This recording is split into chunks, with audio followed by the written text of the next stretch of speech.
Part two. Himesh जी के पास दो दो गाड़ियां खड़ी रहती है, पर जरूरत के समय साफ मना कर दिया। ऐसे मामले में सब डरते हैं, पर इतना भी क्या डरना कि आदमी से गिद्दड़ बन जाए। सब बातों के शेर है, दम किसी में नहीं। सन्नो ने अपने मन की भड़ास निकाली। उस बेचारी की दुर्दशा किसके कर्मों का नतीजा है, कौन जानता है। आरती का चेहरा पीला हो गया। दूसरे दिन शाम को आरती घर से बाहर निकली तो हिमेश जी मिल गए, हमेशा की तरह चिंता में लीन। देखते ही बोले, भाभी जी सुना आपने कल क्या हुआ?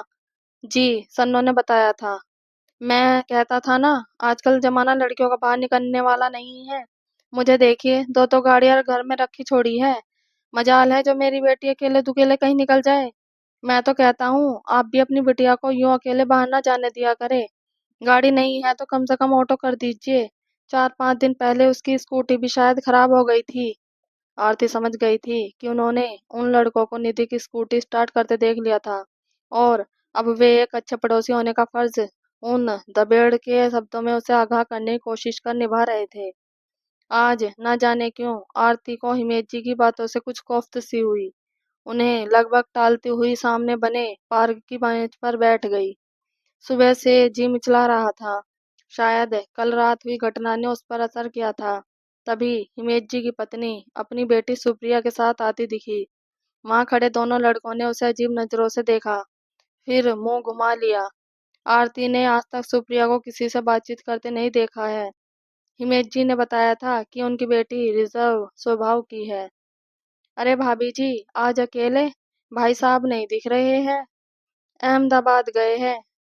चलिए, किसी चीज की जरूरत हो तो बताइएगा। कर्तव्य पूर्ति करके हिमेश जी की पत्नी अपने घर के भीतर चली गई। सामने चाय की गुमटी में बैठे उन लड़कों की ओर आरती की नजर गई। लड़के, हाँ लड़के ही तो थे। जाने क्यों लफंगे शब्द की अनुगूंज सुनाई नहीं दी। पार्क में खिले गुलाब के फूलों की ओर हाथ बढ़ाते बच्चों को माली ने डांटा। आरती की नजर उन फूलों की ओर गई। एक दिन सुबह की सैर करते हुए उसके आंचल में कांटे अटक गए थे। तब से वह सावधान होकर वहां से निकलती है, लेकिन आज कांटों से ध्यान हटकर छिपे फूलों की ओर चला गया, जिनकी महक उसके मन को छूकर निकली थी। आज शाम कुछ नई सी थी, किसी की हंसी कानों को चुभ नहीं रही थी। आरती ने एक बार फिर ध्यान से उन लड़कों को देखा। कल इन लड़कों द्वारा उस अनजान लड़की के प्रति दिखाई संवेदनशीलता ने साबित किया था कि संवेदन किसी खास चेहरे और स्तर की मोहताज नहीं होती। आरती यूं ही बैठी रही। करीब आधे घंटे बाद उठी तो ऐसा चक्कर आया कि कुछ होश ना रहा। आंख खुली तो देखा सामने डॉक्टर बैठा था। चलिए, आपको होश आ गया, अब मैं चलता हूँ। चिंता की कोई बात नहीं है, मुस्कुराते हुए डॉक्टर ने आरती से कहा। ये लड़के मुझे अपनी बाइक में हवाई जहाज जैसी स्पीड में लेकर आए थे। मम्मी, आपकी तबीयत ठीक नहीं थी तो बता देती। केतन और सुनील नहीं होते तो आज पता नहीं मैं कैसे मैनेज करती।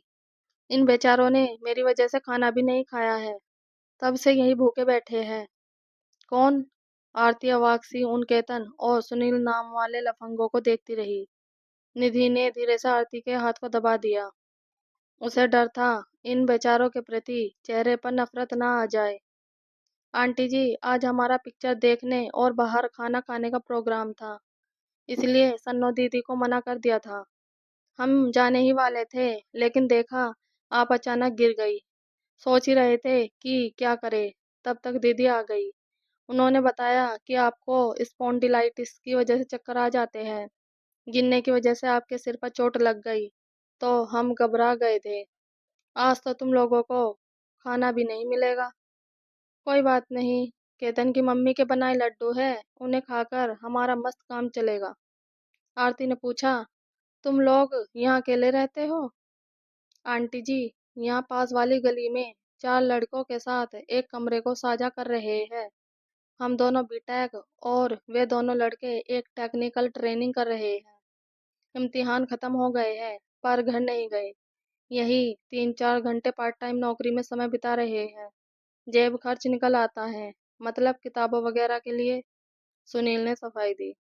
आरती हैरानी से उन लफंगों को देख रही थी। निधि, देख तो जरा, अभी के लिए बनाया नाश्ता डब्बों में पड़ा है, थोड़ा दे दे। क्या भूखे सोए गए ये बच्चे? यह बोलती हुई आरती अपने शब्दों पर खुद ही अचकचा गई। आश्चर्य हुआ कि इन लड़कों के लिए ममत्व जागा कैसे। बड़े संकोच से केतन ने निधि के हाथ से पैकेट ले लिया, पर दरवाजे तक आकर अचकचा कर रुक गया। क्या हुआ?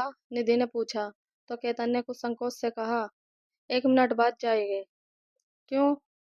वे हिमेश अंकल अपना गेट बंद कर रहे हैं ना। हमें यहाँ देख लिया तो क्या? वह आप नहीं समझेगी। अपने बालों पर हाथ फेरते हुए फर्श की ओर ताकते शर्माते हुए केतन ने बोला, आप लड़की हैं ना। हिमेश अंकल ने आपको मेरे साथ देख लिया तो पता नहीं क्या सोचेंगे। क्या सोचेंगे? वे हमें लफंगा समझते हैं ना, इसलिए। उनकी मनोदशा से आरती का जी भर आया। बोली, चलो मैं भी चलती हूँ। खुली हवा में बैठूंगी तो मन बदलेगा। आरती ने धीरे से पलंग से उतरकर चप्पल पहनी। निधि के साथ बाहर आई तो केतन उससे दूरी बनाकर तेज कदमों से चलने लगा। बाहर झुरमुट में हिमेश जी के लॉन के पिछवाड़े एक साया देखकर आरती डर गई। तो सुनील ने कहा, आंटी आप घर जाइए। आरती की नजर सामने हिमेश जी के लॉन के पिछवाड़े पर टिकी थी। खिड़की से एक साया अंदर जाता साफ दिख रहा था। मम्मी, हिमेश अंकल के घर इन्फॉर्म करिए, कोई पीछे के रास्ते से घर में घुसने की कोशिश कर रहा है। निधि बोली। रहने दीजिए, यह हर दूसरे तीसरे दिन होता है। केतन बोला। यह कमरा तो सुप्रिया का है ना। कौन है यो जो चोरी से घुस रहा है? उस कार का मालिक। एक बड़ी सी कार की ओर इशारा करते हुए सुनील और केतन तेजी से सामने वाली गली में गुम हो गए थे। कुछ दूर अंधेरे में खड़ी कार को देखकर सिहर गई। आरती का चेहरा स्याह था। रात की कालीमा से ज्यादा स्याह यह सभ्य लोगों का सच था। घर आकर निधि ने चाय बना कर दी तो सहसा कानों में चाय की गुमटी में खड़े लड़कों की हंसी की आवाजें सुनाई देने लगी। जाने क्यों इस हंसी में खिलंडरपन की महक आई। सामने खिड़की से हिमेश जी के लॉन का कुछ हिस्सा दिख रहा था। आरती ने अपनी सोच पर रोक लगाते हुए अपनी नजर हिमेश जी के बंगले की ओर दौड़ाई तो वहां अंधेरा था। शायद हिमेश जी गहरी नींद में सो रहे थे। अलबत्ता उनकी बेटी के कमरे में हल्का उजाला दिख रहा था। हिमेश जी दूसरों को असामाजिक तत्वों से बचने की सीख देते हैं, जबकि रात के अंधेरे में वे अपने घर में पीछे की ओर से किसी लफंगे के आने जाने से बेखबर थे।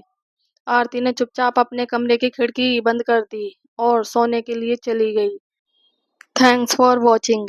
अगर आपको हमारी स्टोरी पसंद आई हो तो प्लीज़ लाइक, कमेंट और सब्सक्राइब जरूर कीजिएगा।